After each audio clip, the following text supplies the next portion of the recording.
May nambulaga, may nabigla. At takang-taka siya at montik ng mahibang sa nasabing katanungan.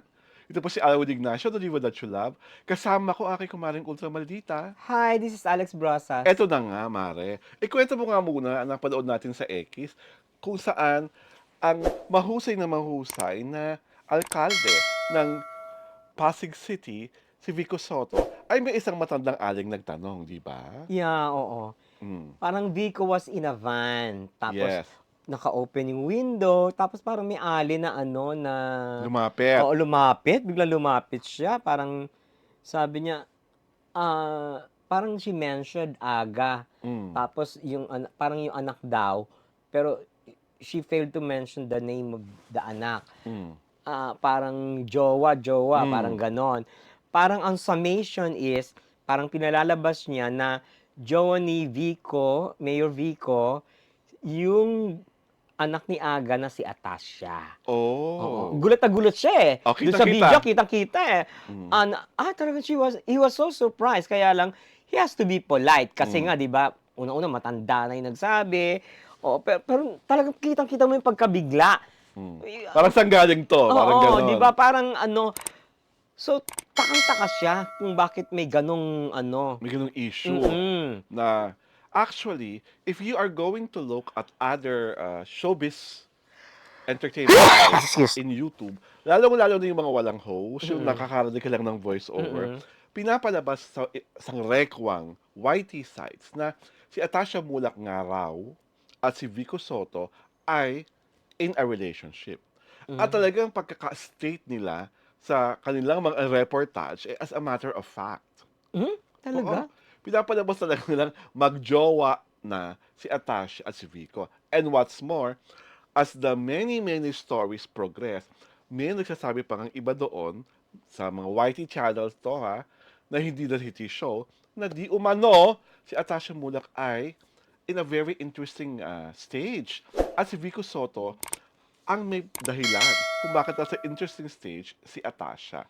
Nangyari na rin ito ng unang panahon nung kasikatan ng Aldab, Yeah, oo. di ba? Na talagang sangrekwa na ang pagkakataon na si Alden at si Maine Mendoza ay kinasal At may anak. at nagkaroon pa raw ng 3 anak. Ngayon naman, tong mga sites na ito na obviously ay pang clickbait, Yeah. obviously ay para makadagdag ng mas maraming subscription, gumagawa po ng kwento ng mga hindi totoo. So, sa akin, I understand kung bakit nagitla si Vico. Kasi baka mamaya, maybe high and low lang naman sila ni Atasha. Saan galing yung premise na Ang feeling jowa? ko nga, hindi pa nga sila nagkita eh. Maaari, Oo, no? di ba? Parang, some people are ridiculously idiotic. Ridiculous na. Some people are religiously fanatic. Some people are not aware of what they are saying. Yes. They are ridiculous at some point and they knew nothing about these persons. Mhm. Di ba? Yes, yes. Ngayon, some people are also believers. Pinaniniwalaan nila hook, line, and sinker kung anong marinig nila. Gullible kung gullible. Yeah. Gullibility is synonymous to stupidity. Yun na. Diba? Diba? Ngayon, mabuti na lang si Vico. Matinong tao. Yes. He knows how to handle pressure. And handle situations like that. Oo, di ba? Kasi impromptu yun eh. Oo. Di ba? Parang walang pero nakita mo how he handled it, very professionally, Like very the true gentleman that he is. Oo, gentlemanly, di ba? Ang nakakapagtaka, di ba? Parang, no offense man to the old woman. Di ba? Saan niya nakuha yun? Well, obviously, the old woman ay nanonood ng mga shows, ng ibang show sa YouTube at doon yung nakikita.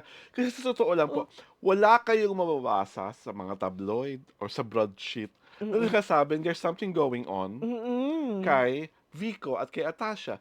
At yun nga, sa mga YT channel, kasi the reason why I know about it, because my mother, hi mom, DYY, she gets to see flashes of different types of shows sa YouTube. At Mhm. laging topic, yung Vico Atasha. Lagi niya akong tinatanong kung there's a semblance of truth to it. Sabi ko, ma, hindi yan totoo. Ginagawa lang nila yan para may sumubaybay sa kanila. To attract To attention, attract 'di ba? attention. And yun nga, get viewership Mm. and get subscription. Oo, kaya naawa din ako kay Mayor Vico kasi nakamalay-malay yung ano, yung bata, 'di ba? Mm, Walang kamalay-malay si Mayor Vico tapos biglang, ah, mm. 'di ba tapos mamaya sumakay yung ibang mga ano, ay naku ginagamit si Atasha. Yes, yes. Hello! Oo. 'Di ba parang, who is ano, Vico can stand on his own with oo, or without Atasha at saka Atasha or oo, any romantic. Kasi and I don't believe, and I believe that he is not in that point in his life na gusto niya magka-romance. Kasi gusto niya mm. talagang maigi ayusin Oo, focus ang siya sa ano, ang eh, Pasig, Pasig, eh, 'di 'di ba? ba? Isa siya sa pinaka-super hands-on na Mm. alkalde. At nakita niyo naman, leaps and bound ang nangyaring progress sa Alam mo Pasig. dalawa lang silang super hanga ako as ano, a public Yes, official. who Vico and Vico and ano, Lenny, 'di yes, ba? yes. 'Di ba, no corruption Oo. whatsoever, Yes. 'di ba, magandang ano, Oo. record, 'di ba? Mm. Hindi kailanman nasangkot sa ano, tsaka may yung ano nila, yung gusto nilang Mm. gawin, 'di ba? Oo. Gusto Sila nilang talaga yung public servant na totoo sa puso yung yung pagseserbisyo sa kanilang mga constituent. they are the standard by which public servants are measured. Oo. Kaya nga 'di ba, may laging parang laging may destabilization plot Hmm, against Vico.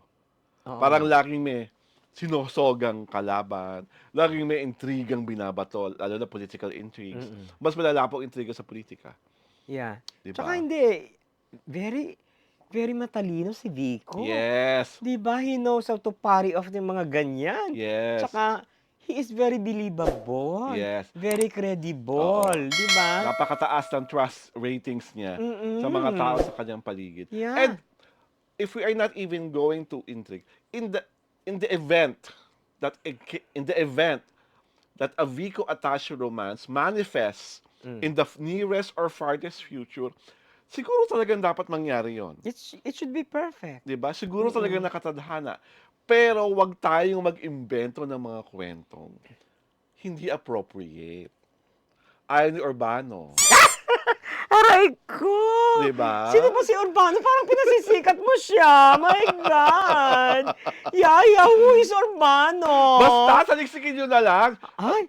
Baka mamaya kilala siya ni Bianca Umali. Ay! Aray ko, my God! 'Di ba? Grabe naman yun. 'Di ba? Diyos So ko. sa akin, kay Mayor Vico, congratulations sa patuloy mong magiging masigasig, matalino, at masipag na alkalde ng Pasig City.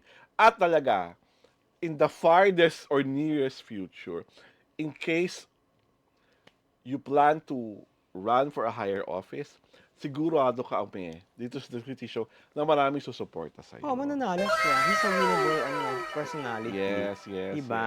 At kay Atasha naman, ano pa ba mawi-wish namin? Maganda ka na, mayaman ka, okay na yan. 'Di ba? Aray ko! Nakaka-arte ba siya? Hindi ko alam dahil nung ginagawa naman sa Ibulaga, hosting, sa kapag sayaw-sayaw, yung acting hindi ko sure. Meron siyang first First family ba yun? family, Hindi mo nasusubaybayan? hindi. I just watched the Talaga? first episode. Tapos, Hmm. okay na. Kasi hindi naman, pag Sunday naman, marami tayong mga ginagawa, nagsususi ako, nagaganchilyo, Aray ko, my God! nagagardening, Parang melon. di ba? You have a lawn? Mas maraming bagay na kapakipakinabang gawin during weekends, katulad ng panonood ng TV show, Hmm. kaysa manood ng mga television programs. Kasi, honestly, I am not the type of person who watches TV most of the time. Mas gusto ko yung nagbabasa, nakikinig sa classical music, Ah! My God! makinig ng opera, Ay! ganon. Diyos ko. Si Mare naman, ang libangan pag weekend, mag-shopping. Hindi na ngayon. Hindi na ba ngayon? Oo, online shopping na. Ah! Leveling! Diba? Dahil iba na po ang mga leveling namin, inaanyayahan po namin kayo mag-subscribe sa aming YouTube pagina, Kadyaryo Tirada. At syempre pa, sundan niyo kami sa aming Facebook as well.